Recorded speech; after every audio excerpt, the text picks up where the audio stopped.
Hello students, we continue to read the chapter How, When and Where. Page number 2. Which dates कौन सी तारीखें. By what criteria do we choose a set of dates as important. कुछ तारीखों को important मानने का criteria क्या होता है, पैमाना क्या होता है. द डेट्स वी सिलेक्ट, जो डेट हम सिलेक्ट करते हैं. The dates around which we compose our story of the past.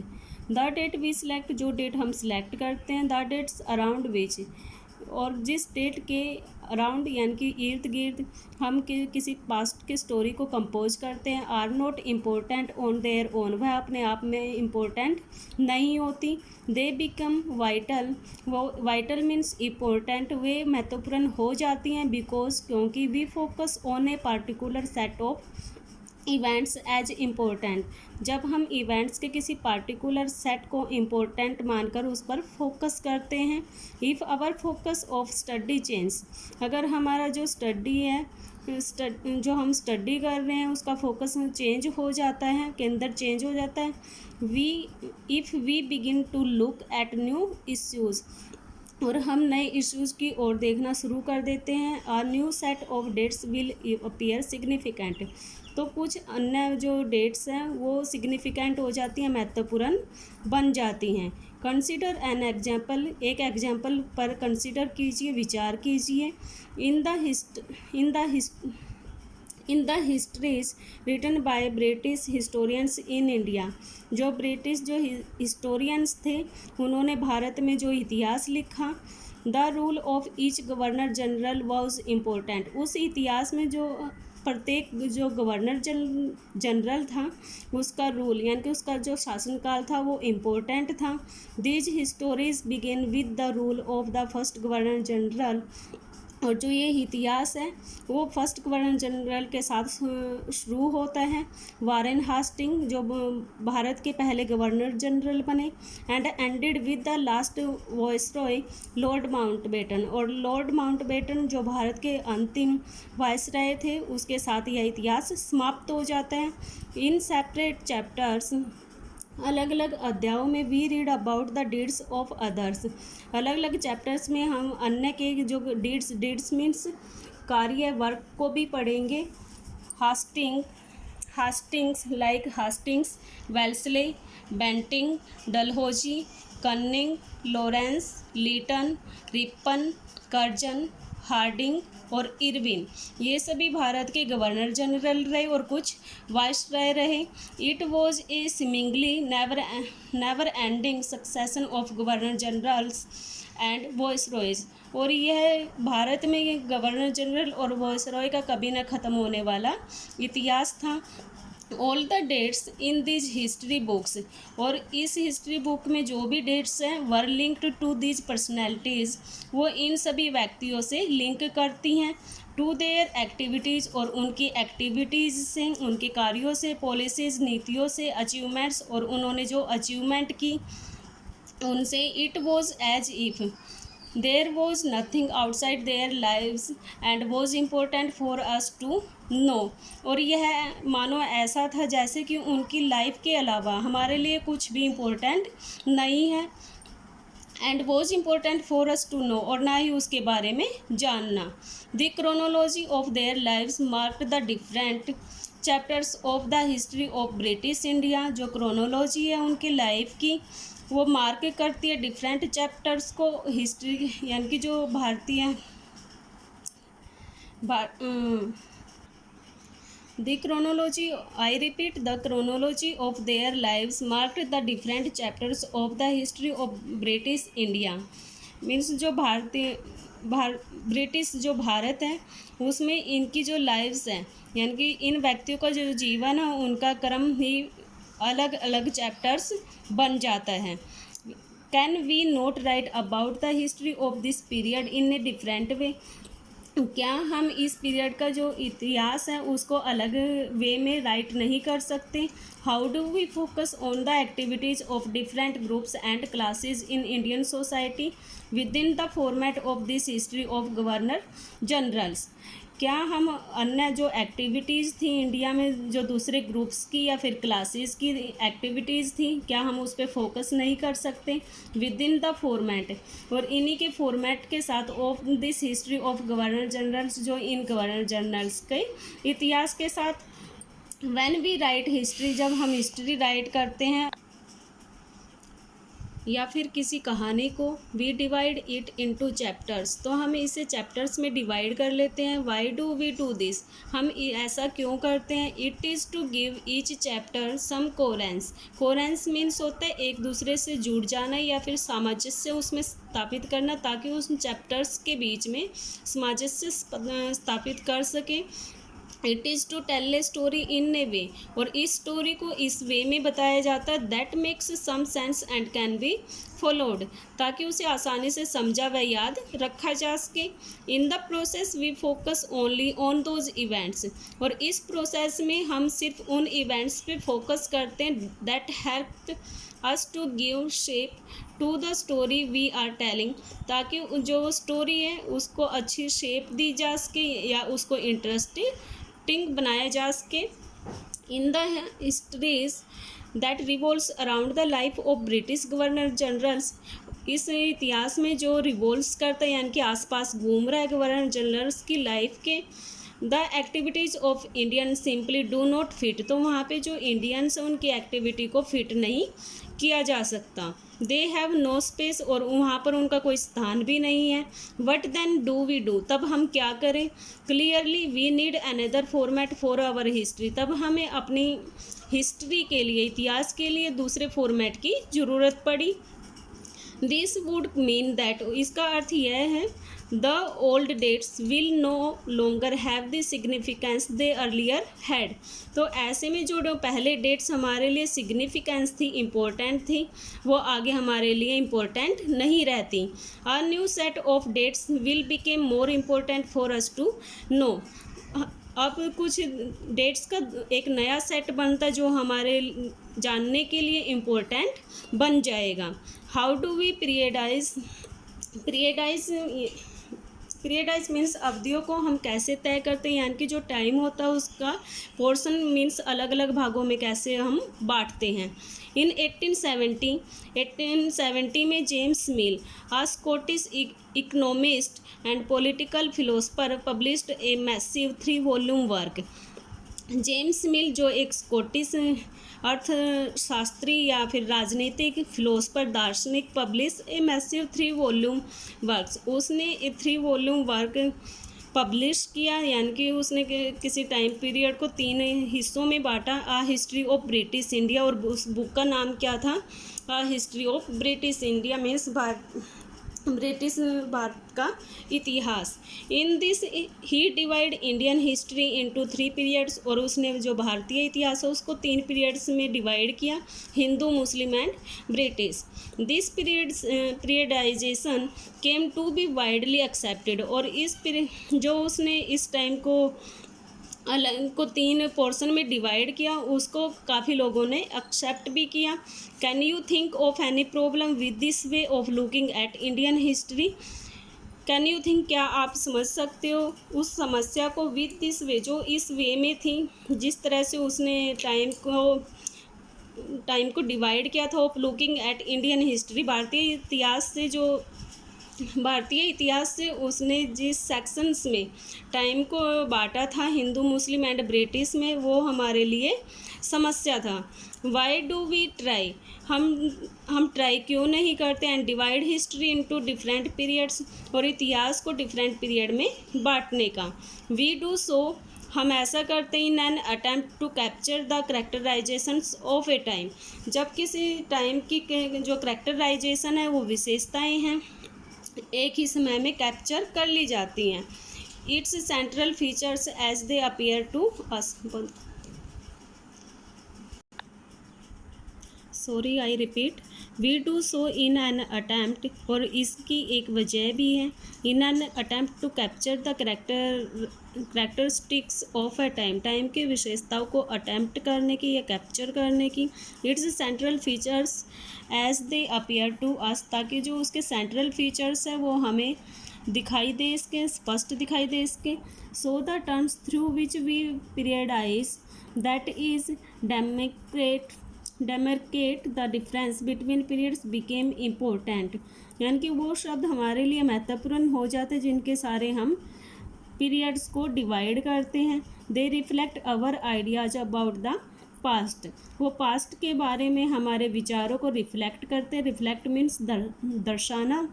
They show, वो दिखाते हैं, how we see the significance of the change from one period to the next, वो एक period से दूसरे पीरियड में जो बदलाव आए हैं उसके महत्व को दिखाते हैं। Mill thought that all Asian societies were at a lower level of civilisation than Europe, Mill सोचते थे कि जो एशियन सोसाइटी है, एशियन समाज है, उसका जो सिविलाइजेशन यानी कि सभ्यता का लेवल काफ़ी लो है दैन यूरोपियन, यूरोप के बजाय।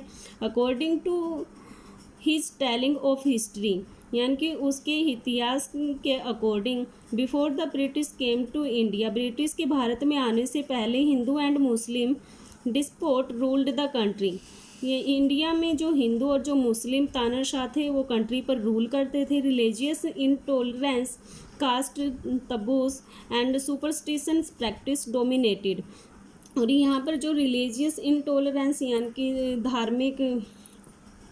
धार्मिक बैर, जातिगत जो बंधन थे और अंधविश्वास था, वो उन सभी का ही डोमिनेटेड सोशल लाइफ, यानी कि वही सिर्फ हमारा सामाजिक जीवन था। British rule Mill felt could civilise India, Mill समझते हैं कि जो ब्रिटिश रूल है वही भारत को सभ्य बना सकता है। टू डू दिस, और इस प्रकार ऐसा करके this it was necessary to introduce European manners, arts, institutions and laws in India, और इसके लिए यह ज़रूरी हो जाता कि जो यूरोपियन मैनर्स हैं यानी कि यूरोपियन मान्यताएं हैं, आर्ट, कला, इंस्टीट्यूशन, संस्थान, और लॉज यानी कि कानून को इंडिया में लागू कर देना चाहिए। मिल इन फैक्ट, मिल वास्तव में सजेस्ट करते हैं that the British should conquer all the territories in India to ensure the enlightenment means ज्ञान and happiness of the Indian people. Mill समझते हैं और सजेस्ट करते हैं कि ब्रिटिश को इंडिया के सभी क्षेत्रों को अपने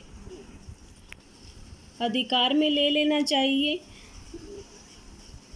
to ensure the enlightenment and happiness of the Indian people, ताकि जो इंडियन यानी कि भारतीय लोग हैं उनका जो जीवन है उनको ज्ञान और सुखी जीवन दे सके।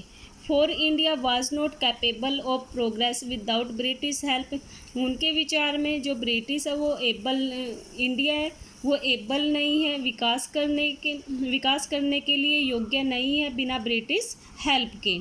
इन दिस आइडिया ऑफ हिस्ट्री की इतिहास के इस विचार के साथ British rule represented all the forces of progress and civilisation, जो ब्रिटिश रूल है यानी कि ब्रिटिश शासन है वो रिप्रेजेंट कर रहा है, दर्शा रहा है अपने विकास और सभ्यता को, कि वह सभ्यता का और विकास का प्रतीक है। The period before British rule से पहले वॉज वन ऑफ डार्कनेस, यहाँ पर केवल अंधकार था। Can such A conception be accepted today, क्या इस प्रकार की जो धारणा है वो आज एक्सेप्ट की जा सकती है। इन एनी केस, इतिहास के दौर में, can be referred to any period of history as Hindu और मुस्लिम, क्या हम भारत के किसी दौर को या इतिहास को हिंदू या मुस्लिम दौर में बांट सकते हैं। Did not a variety of phase exist simultaneously in this periods, क्या एक ही दौर में कई तरह के धर्म एक साथ नहीं चल सकते। Why should we characterise an age only through the religion of the rules of the time, क्या हम नहीं जानते only through the religion of the ruler of the time, कि जो रूलर्स थे, जो हमें जो रूलर्स है, जो राजा हैं, उनके धर्म के अकॉर्डिंग किसी टाइम को करेक्टराइज करने की ज़रूरत नहीं है। To do so is to suggest that, इसके साथ ये सजेस्ट कर सकते the lives and practice of the others do not really matter, कि इसके to do so is to suggest that the lives and practice of the others do not really matter, यदि हम ऐसा करते हैं तो दूसरों का जो जीवन है या फिर लाइफ है उनका उसमें कोई महत्व नहीं था। We should also remember that, हमें याद रखना चाहिए, even rulers in ancient India, प्राचीन भारत के जो राजा थे, did not all share the same faith, उन सभी का धर्म एक नहीं था। Moving away from British classification, अगर हम अंग्रेज़ों ने जो क्लासिफिकेशन किया है उससे हटकर देखें, historians have usually divided Indian history into ancient, medieval and modern, जो भारतीय इतिहासकार उन्होंने इंडियन हिस्ट्री को, भारतीय इतिहास को 3 पार्ट में डिवाइड किया है, एंशिएंट प्राचीन, मेडिवल मध्यकालीन, एंड मॉडर्न और आधुनिक। This division too has its problems, लेकिन इस डिवीज़न की भी अपनी समस्याएं हैं।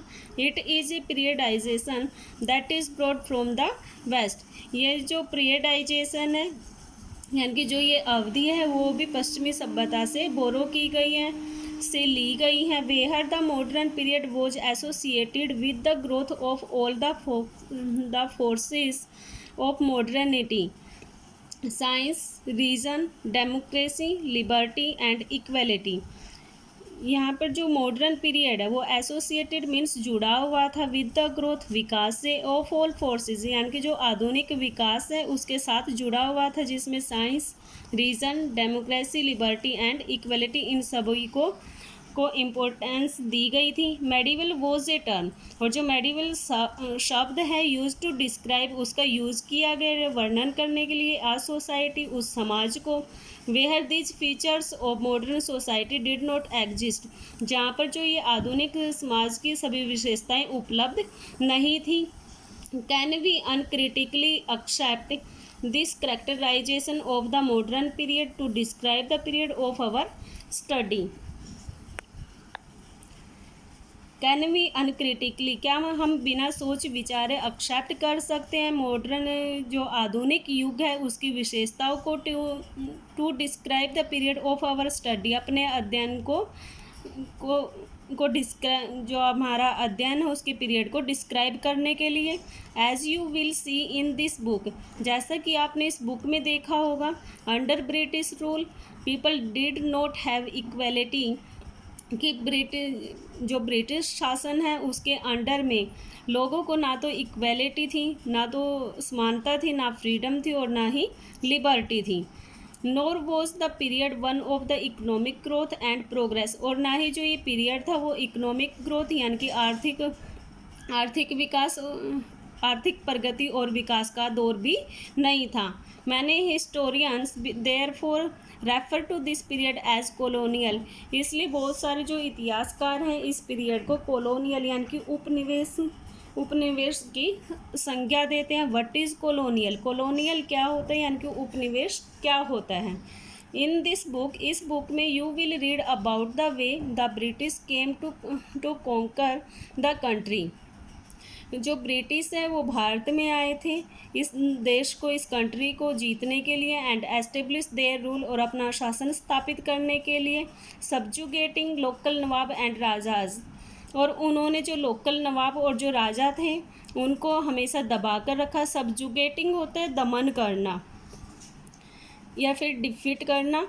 यू विल सी हाउ, आप देख सकते हैं कैसे they establish control over the economy and society, collected revenue to meet all their expenses.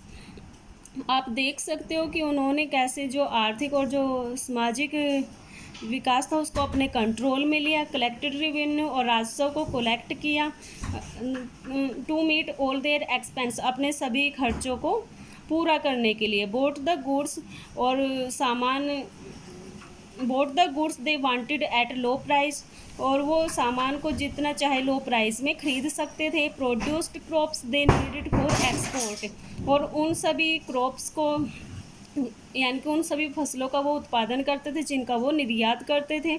And you will understand the change that came about as a consequence. Consequence means result या परिणाम, और you will understand आप समझ सकते हैं उन सभी change को, परिवर्तनों को, that come about as a consequence जो इन सभी परिणामों के स्वरूप भारत में आए.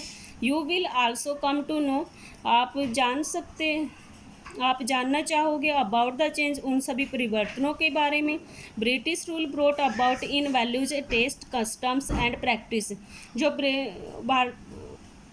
ब्रिटिश शासन के द्वारा भारत में जो वैल्यूज़ यानी कि मान्यताएं थी, टेस्ट तौर तरीके, पसंद नापसंद, कस्टम्स रीति रिवाज एंड प्रैक्टिसेस, या फिर उनके तौर तरीक़ों में जो बदलाव आए आप उनके बारे में जानना चाहोगे.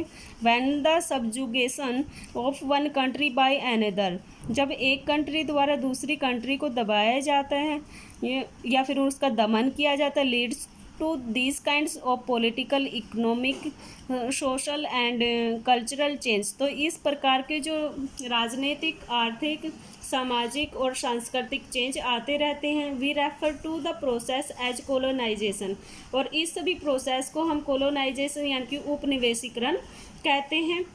You will however find that all classes and groups did not experience this change in the same way. आप समझ सकते हो कि सभी क्लासेस यानी कि जितने भी उस टाइम के समूह थे या फिर वर्ग थे, उन्होंने इन सभी चेंज को सेम वे में एक्सपीरियंस यानी कि अनुभव नहीं किया.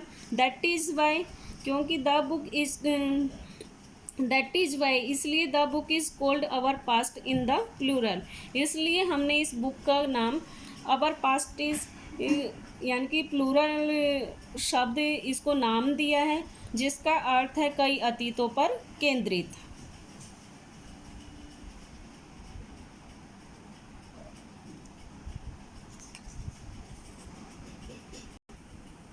Well students, we stop our reading here. There are some questions for you.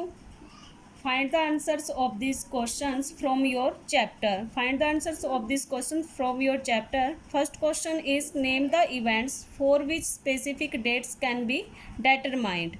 Second question is, what was an important aspect of the histories written by the British India? Third question is, who was James Mill? Fourth question is, what was Mill's opinion about the Asian societies? Fifth question is, how did paintings project Governor Generals? Well students, you can take a screenshot of these questions. My lecture is ended here. Thank you.